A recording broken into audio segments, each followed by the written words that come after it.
And I guess, look, anyone's been to, Surfers Paradise lately, holy cow. If you want to take maybe the, gopniks of society and put them in one spot, it would have to be Surfers Paradise. It is one of the weirdest places I think I've ever been to.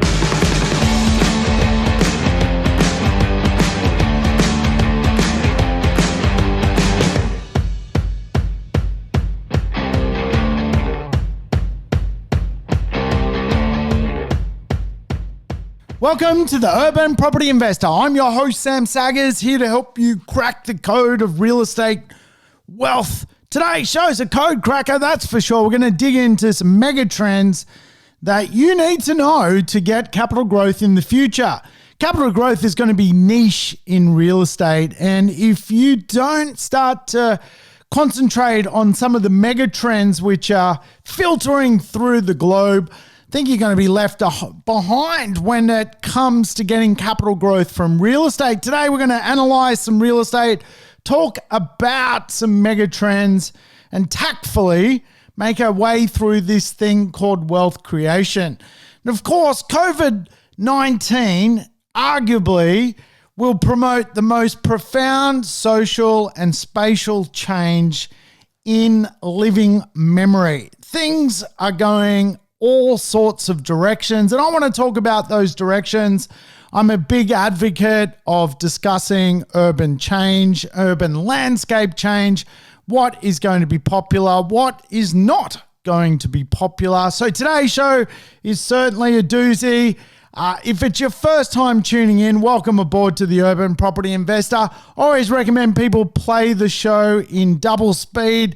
Get your life back, knock me over in 20 minutes and go and have a fluffy duck. Tell you what, I am doing today's podcast basically like a cripple. I am so sore.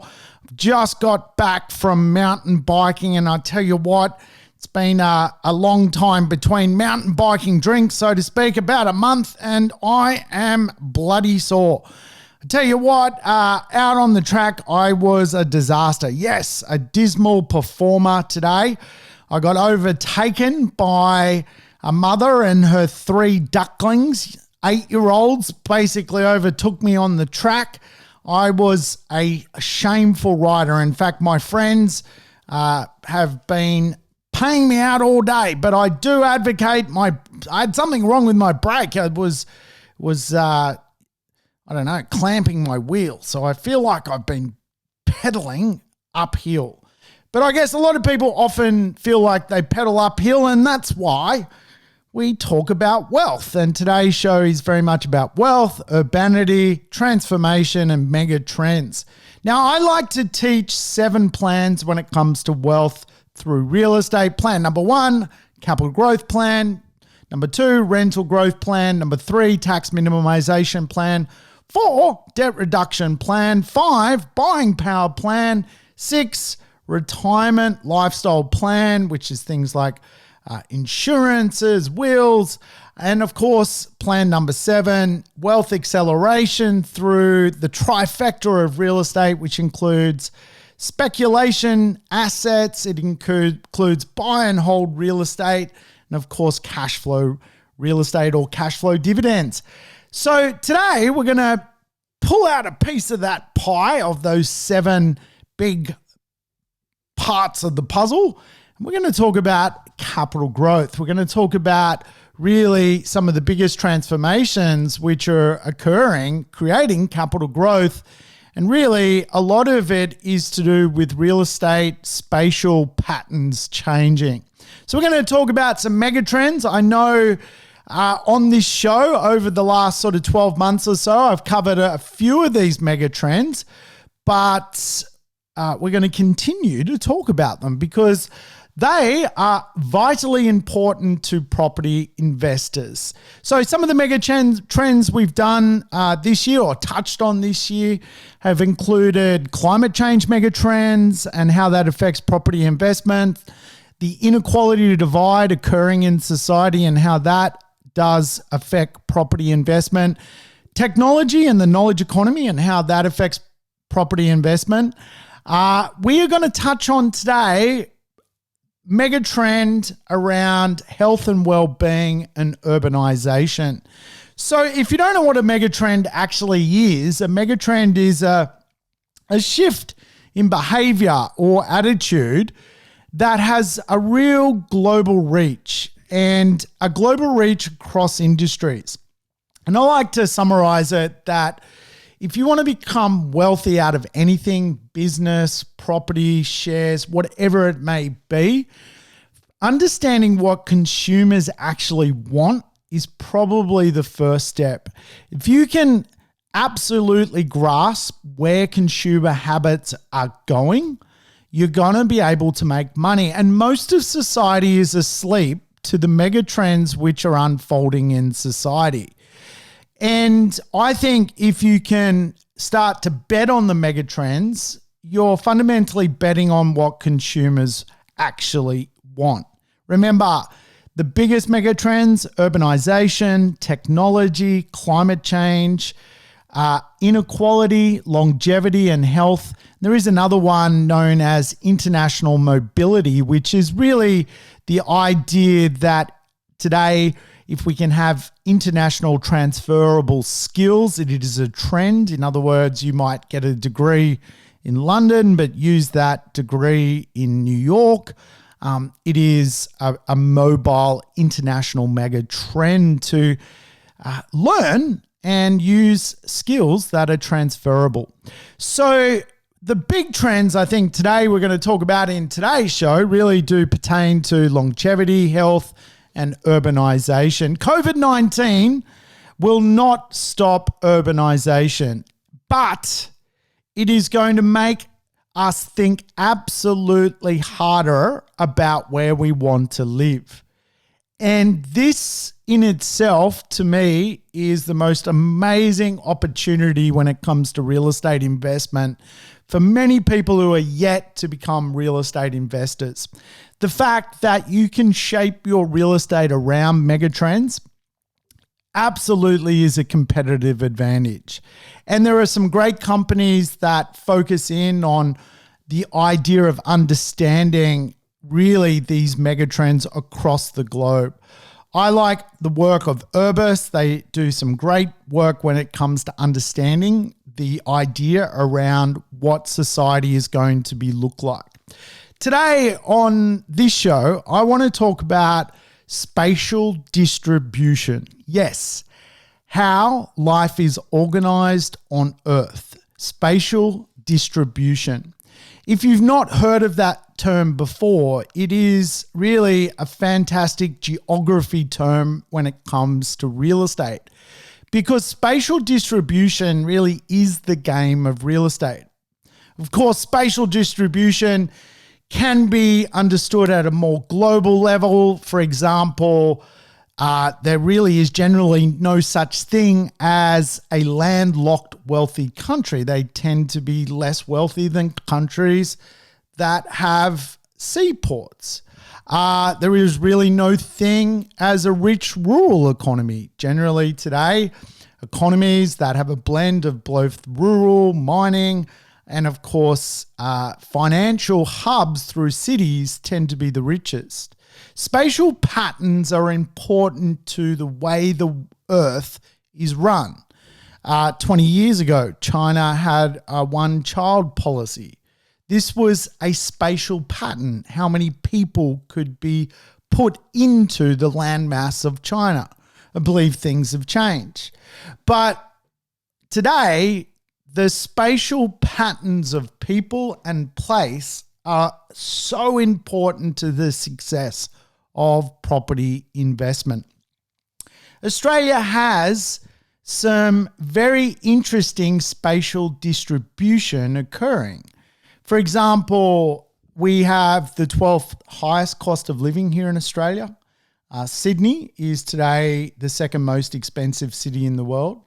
We are rather fat people. Yes, we are the 5th most obese people in the world. We have a real inefficient transport system, ranked 48th in the world, with Brisbane being our best transport city.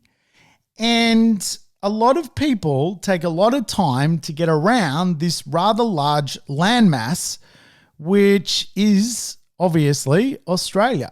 It is not a fast place to live, a mobile country. We don't have the Shinkansen. We don't have fast trains. And actually, when we look at what is unfolding as a megatrend, with one of those megatrends being climate change, probably one of the biggest, Australia is actually a market loser when it comes to how carbon is run in Australia. In fact, we are one of the worst carbon emitters in the world, and it's easy to understand why, because Australia has a lot of its economy linked around fossil fuels. We're not Germany, we're not England, and of course, we argue quite strongly in favor of, a balanced approach to all of this kind of stuff, how the world order is organized, spatial distribution. However, certainly things are changing around the world, and these influencers really can absolutely help property investors make smart decisions.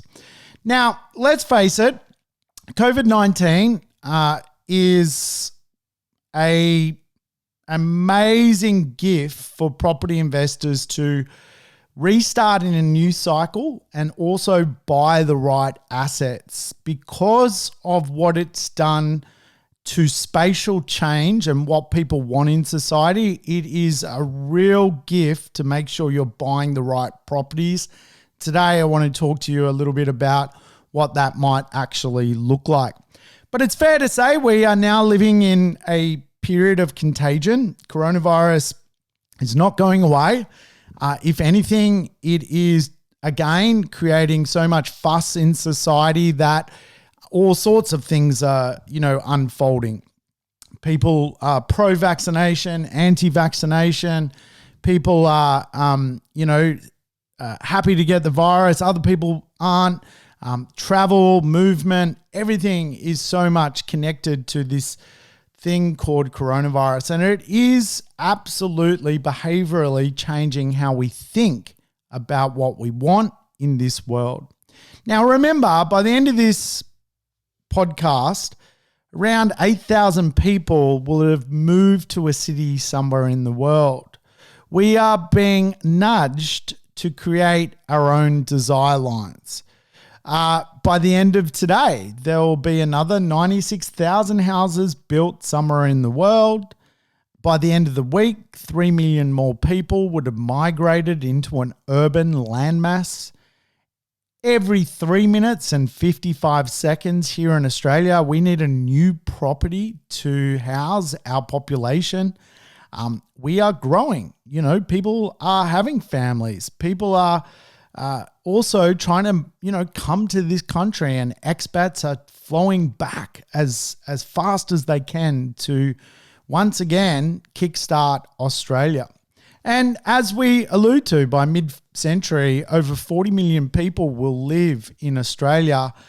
It will be around that mark. And of course, coronavirus is meddling with that a little bit, but absolutely we're going to add another 15 odd million people to our population base.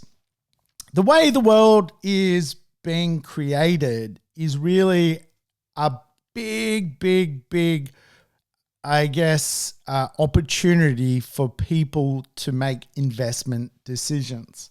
For example, 1/5 of all cars rolling out of German car production today are actually hybrid or electric. We are seeing a big transformation on what people will drive. And of course, that's going to have an effect on how people design their homes into the future. Today in Glasgow, the government there is creating a massive urban forest consisting of 18 million trees. Over the next decade, Glasgow is creating an urban forest to be one of the greenest cities in the world.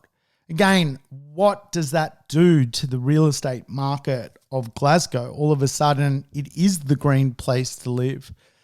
Because climate change is a mega trend and because some cities around the world are acting on that, all of a sudden the investment proposition of that city actually increases. 60 organizations, including companies like Coles, Woolworths, Nestle, Coca-Cola, have signed the Australian and New Zealand Pact to get rid of plastic by 2025. Again, you can see these mega trends are nudges, and human beings get nudged from this stuff. It might not feel like it links to property investment, but it very much does. Because all of a sudden, when we are taught to go in a certain direction, a certain desire line, we start to behave that way. Around the globe, all of a sudden, things are morphing. Ampol, for example, just bought Caltex here in Australia and is designing to have basically service stations with electric car stations, and 40% of what it will, output will be renewable energy. It is creating some fast chargers so that people can charge their car and have a quick service at the station that they go to here in Australia. This stuff is redefining what it means to be a property investor in Australia. Remember, this is the big lesson I want you to understand from today's podcast. Our cities are where COVID-19 will promote the most profound social and spatial change. Now, I always teach this on this podcast. I teach it to my students. I teach it to everybody. We have a choice as property investors to buy all across Australia and New Zealand. We could go to a dying town like Broken Hill and pick up a property for a can of Coke. But is Broken Hill mission fit for the future of our retirement? What about if we ducked off to, Orange? Is Orange mission fit for our retirement? Is Bendigo mission fit for our retirement? Is Cairns mission fit? Darwin? Alice Springs? Are these places mission fit for our retirement? These are the questions we have to ask ourselves as a property investor. Australia has 2 global cities, Melbourne and Sydney, 2 new world cities, Brisbane and Perth. You've heard me talk about that. They are very mission fit and capable areas for property investors. We have some smaller cities, Gold Coast, Hobart, Adelaide, Newcastle, Canberra, Toowoomba, Wollongong, Geelong, Launceston. Less mission fit, but potentially if we can buy the right property in the right mission fit suburb, we can do okay from it. So how do we rank a city for future investment? Well, Urbis has come out with a great way to understand this. It's called the Mission Fit Score. The Mission Fit scoreboard combines basically metrics on how to predict how a city will perform in the future. Basically, they are factors that underpin the city's future, its competitiveness, its resilience, and its livability. And again, I think some of the idea around choosing a mission fit city is so important to property investors. It's so important to your retirement. Do you really want to wake up in a marketplace in retirement that is not a competitive city? And a lot of this stuff, I think, sort of doesn't rub off on people because over the last 30 years, we've been fairly blessed in Australia to not run into too many headwinds. But if you talk to people from all pockets of the world, real estate does not always go up in value, and certainly real estate has had some serious corrections across the world. So mission fit to me is so important because what it is saying is that city is fit for the mega trends of the future. Now, to define what mission fit actually is, there is 6 subgroups: people, planet, performance, positivity, power, and place, the 6 Ps. So people, obviously, is about talent and skill. Does a city have A-grade people or gopniks walking around the city basically, going to Hungry Jack's? What does the city actually look like? And I think it's a big conversation piece because people and their diversity of skills and their talent and their social capital is what actually a city is about. Not so much just the place. The people are vitally important. And I often say this to property investors: you're investing in people as much as you are investing in place. Obviously, the planet itself is all about a mega trend. The mega trend is climate change. How does one city react to climate change over another? We saw the Glasgow effect. How are cities shaping themselves up to be renewable? And again, some of our biggest cities are scoring really well when it comes to this idea that consciously people are going to care about this stuff, and as such, they will want to be associated with it. Performance really does link to GDP, and GDP is, again, the idea that the collective group of people in society earns a certain amount of money, and that money is going to grow and develop. And again, some cities around Australia just won't develop, and people within them won't get paid well, and people who own investments there won't be putting up rents because the economic development of those cities has a very limited performance level. Positivity is the idea that the city carries a brand. It is attracting confidence. It is attracting business. It is getting visitors. It has vitality. Power is the idea that there is a long range vision for the city. In other words, people are planning something. They are moving the cheese. And a lot of, regional communities, there is no plan. People can't tell me what the roadmap is for the bush. What is the plan for the bush?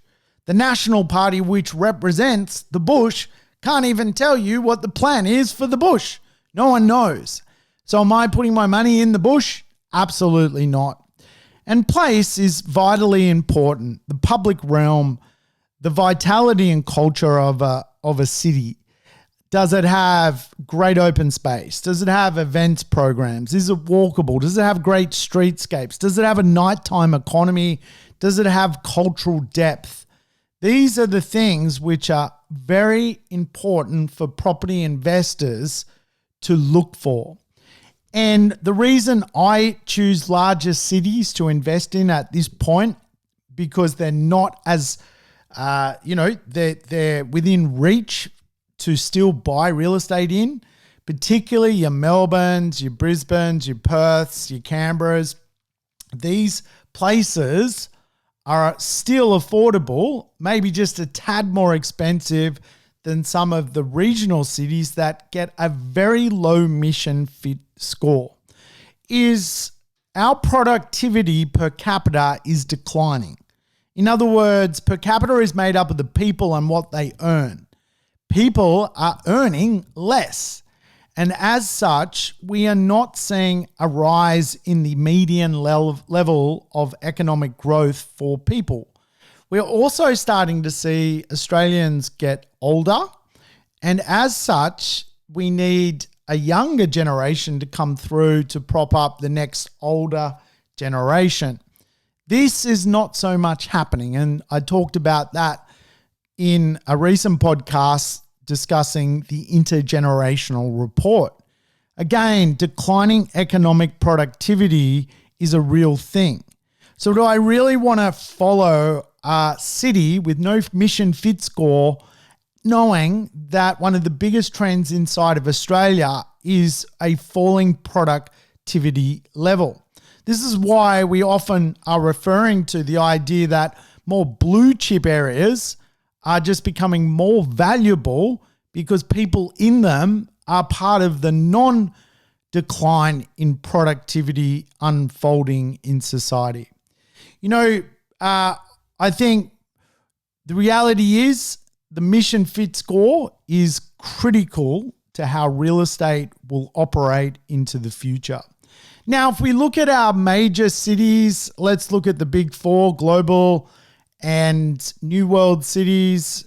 And there is no hidden agenda for me to tell you to buy in Melbourne, Perth, Brisbane. It is just simply they are a better fit for future economics. So, for example, Melbourne scores 82% as a mission fit city. It is our highest scoring city. Sydney scores 75, Brisbane 76, and Perth 71%. Gold Coast scores 60%, and it gets a much lower score for its people, its planet, and its place. So in other words, the people inside the Gold Coast, and I'll probably offend people in the Gold Coast, are not skilled to grow in the future economy. That's just the way the Gold Coast is at the moment, based on current conditions. But people being educated in great jobs in Sydney, Melbourne, and Brisbane are actually getting a really good mission fit score for future economics. And I guess, look, anyone's been to, Surfers Paradise lately, holy cow. If you want to take maybe the, gopniks of society and put them in one spot, it would have to be Surfers Paradise. It is one of the weirdest places I think I've ever been to. I recently stayed in the Hilton up there, and basically drug addicts, Kentucky Fried Chicken eaters, and gopniks basically would come in and out of that place. It really blew my mind, and it's easy to see why the Gold Coast gets subpar people score. And I know there are some places inside the Gold Coast which are booming, and I guarantee you they've just got a higher people score. Think Burleigh Heads. Are the people in Burleigh Heads socially more capable than the people inside of Surface? You could do a thesis on that, and you would find that the capital growth of Burleigh Heads on the Gold Coast smashes Surface. Why? People. All of a sudden, the way a city is unfolding is vitally important. And to put in context, I guess, where Melbourne sits at 82%, London is 81%. This is their future mission fit score. I've lived in London. It is a very innovative place. There is a lot of financial power. The world's banking system is based out of London. It is one of the first market movers when it comes to economic opportunity, and it is scoring 81%. To put in perspective, Australian property investors absolutely have one of the best opportunities in the world to own real estate in world-class cities. Sydney, Melbourne, Brisbane, Perth, based on the mission fit score of being capable for the economy of tomorrow, are well placed. New York scores 75%. Think about that. Sydney scores 75% as well. Brisbane scores 76%.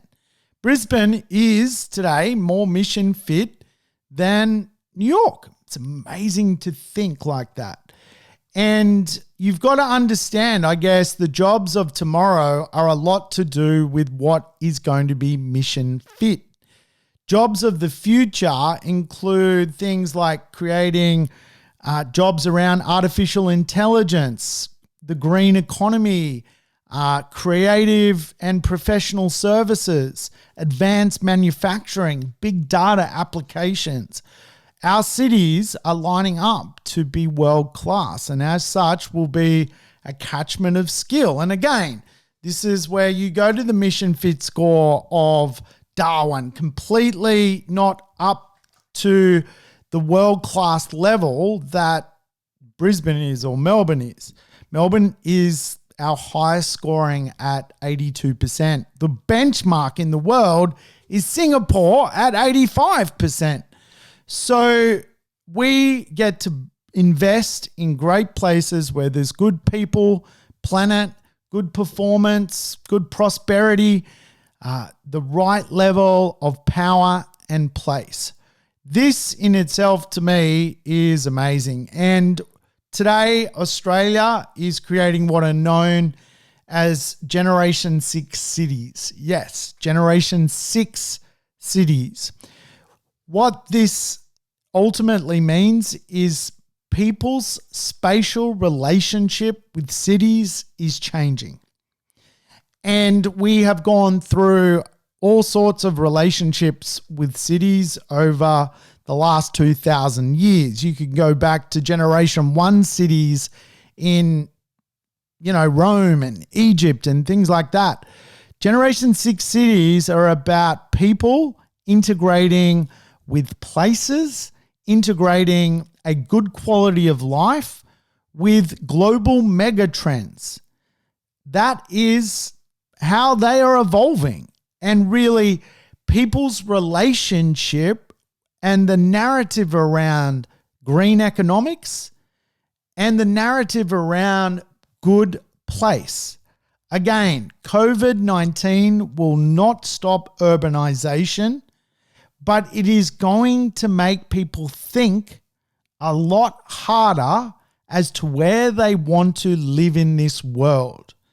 And when you think about that, livability is really the conversation of the great spatial redistribution of society. People want a good level of opportunity, which they get in cities, but they also want now a good relationship with lifestyle. And this is where we're starting to see the suburbs, which are stretching when it comes to capital growth, being lifestyle suburbs. These are in hot demand right now. And we often refer to this as the Byron Bay effect. Today, Byron Bay is really Australia's most expensive place to live. And it is expensive because it's beautiful, but it actually gets a really capable mission fit score. People who move to Byron Bay are smart. They are part of the startup and scale up enterprises through the digital world, which are revolutionizing society. Byron Bay's prices are being driven by people wanting exactly what I'm talking about when it comes to a sixth generation city. They want a great place to live. They want a great quality of life. They want to be globally competitive through their business models. And they're doing that by creating almost like a village of entrepreneurs. And of course, they want to control the narrative around climate change and also control the narrative around being a specialist place. And when you think about what is occurring in Byron Bay, just think about what cities can actually pull that off, because Byron Bay is a bit of an enigma. But absolutely, if we can learn from what is happening in that town, that all of a sudden it's the livable suburbs of our cities that really matter. Livability areas are being transformed the fastest and are reshaping the idea of what urbanity means. Remember, COVID-19 will promote the most profound social and spatial change in the history of real estate. Certainly over the last 40 years, since property investment has become a thing in Australia, this is the real change and transformation that property investors need to wake up to. Now, I put the change into 4 distinct emerging models of spatial distribution. I've talked about them on this podcast before, but I'll remind you of them. The 20-minute neighborhood, 20-minute living, behavioral livability economics, often what I call to as the urban behavioral economy. The humanistic experience, what do people get to do in the neighborhood? Can they cycle? Can they walk? Can they catch a ferry? What is the humanistic experience of living in that suburb? Can they walk down to the park? And the mission fit capabilities of the place and the city. 4 distinct models. 20-minute living, you've got to be able to live, work, and play in the same place and have lifestyle, wellness, and knowledge all within 20 minutes. Think of Byron Bay. It is a 20-minute city. It's a 20-minute town. Behavioral livability economics. The humanistic experience and mission fit capabilities are all what is evolving to find areas in our cities which are going to become valuable. And I'll throw this one out there. Are property markets actually booming, or is it actually livability markets that are booming? Spatial distribution is booming. And all that fundamentally means is people are upgrading their space. They are looking for an area, a 20-minute neighborhood. They're looking for a mission fit suburb. They're looking for behavioral livability. They're looking for humanistic activity. This is exactly what is unfolding inside our property marketplaces. Now, you can go easily and find some scoring when it comes to livability and health for our suburbs. And I'm going to give you an example of where livability is booming. Now, reports have come out of recent time that Sydney is doing 15 to 20% capital growth this year. Over the last 12 months, really since June 2020 to where we are today, we've been in a bit of a quasi-property boom. So it's fair to say Sydney has risen in value.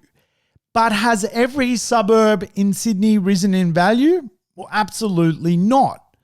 Let's go and look at some growth statistics of Rooty Hill. Rooty Hill is a suburb in Western Sydney. If you walk through the suburb, there's Gopniks.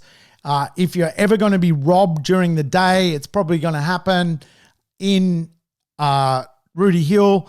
You probably will get rolled if you're wearing a nice pair of Nikes. Some Gopnik or Icy would love to take them off you. And again, this is a half-star wellness community. Its health and well-being score rating is extremely low. It is basically a have-not part of society. It is a part of society where you would not see a mega trend of people, of place, of prosperity. You would not find critical knowledge workers in Rooty Hill. So what has the growth rate been in Rooty Hill over the last 12 months? Well, the short answer is for houses, 2%. For apartments have gone backwards in a property boom at 1.2%. That is the real example of what I'm talking about. There is no person waking up and going, from a spatial distribution point of view, how the world is unfolding. Spatial distribution is just how the world is organized. No one is going, I want to be organized in Rooty Hill. And as such, we are now seeing two-speed growth occurring. If we go to Manly, which gets a 5-star rating, remember Rooty Hill gets a half-star rating. Manly, of course, everyone's been to Manly Beach. Manly is a great part of Sydney. It is a beautiful lifestyle suburb. There is a lot of livability. It's more expensive than Rooty Hill. Well, let's look at the capital growth over the last 12 months. Houses 16%, apartments 9%. Remember Rooty Hill 2% and basically negative 1%. Look at the last 5 years. The median house price of Manly has risen by 45.9%. Apartments have risen by 38.6%. Rooty Hill lost 13% and apartments have gone up 14%. Big difference in the wealth which has been created from one suburb to the next. The spatial distribution is really what people are wanting. And I'd restate the question. Are property markets booming? No. What is actually booming is spatial distribution. Spatial distribution to livable marketplaces. Now, they don't all have to be Manly Beach. Our job as a property investor is to find up-and-coming areas which are going to be influenced by people, planet, performance, positivity, power, and place. Mission fit suburbs. That is our job. And coronavirus has reminded us how livable neighborhoods absolutely matter. And as such, everyone wants a piece of them. They are skyrocketing in value. And I would like to refer to them as doorstep real estate markets. You simply walk out your door and you're in the place you want to be. And think about it this way. If real estate could actually make you live longer or healthier, would you actually decide to buy it? And I think this is really what people are fighting over when it comes to spatial distribution. All of a sudden, the nudge theory of wellness and health and vitality is unfolding inside our cities. People are looking for walkable urbanism. They're looking for green space or open space, tree cover, active transport, how they can get around. People want to be able to walk or cycle to, their local community. And they're looking for access to things like fresh food and markets. And you're starting to see in the most livable suburbs, organic produce markets unfold most weekends. Most people aren't shopping at Coles or Woolworths. They're shopping at organic markets in these places. You're seeing a great divide to where nudge theory is pushing people with less money into fast foods, into an association with alcohol, worse healthcare, worse association with medical. And all of a sudden you're seeing a big divide. And the reason I'm talking about this is you have a choice as a property investor to invest. And the suburb with the McDonald's and the KFC and the Hungry Jack's is going to be cheaper than the suburb with the organic markets. Your job is to find an emerging suburb or a property which you can afford in a place which is going towards megatrends. Megatrends being climate change, megatrends being wellness, megatrends being longevity, megatrends being the idea around urbanization. Where is the spatial change going to accelerate my wealth the fastest? And again, it's so easy it's a cop-out these days to go and buy a shitter in a suburb that is just, mathematically it works on paper, but you're not drilling down into spatial economics. Now, there are 3 real nudges which I'm seeing unfold inside society. I mentioned these before. Urbanites. They want doorstep real estate. They want to walk out their door and be part of the action. Urban coastliners. These people want to live on the beaches. They want to control some of the best seaside real estate in some of the best parts of our urban cities. They want to live on the coast. They want to live on the bay. They want to move to that small surf town which has good digitalization and an airport. And we're getting the urban tree changes. They want to live next to the cool parks, the green open space, the national park, or they want to move to some of these semi-rural pockets of society.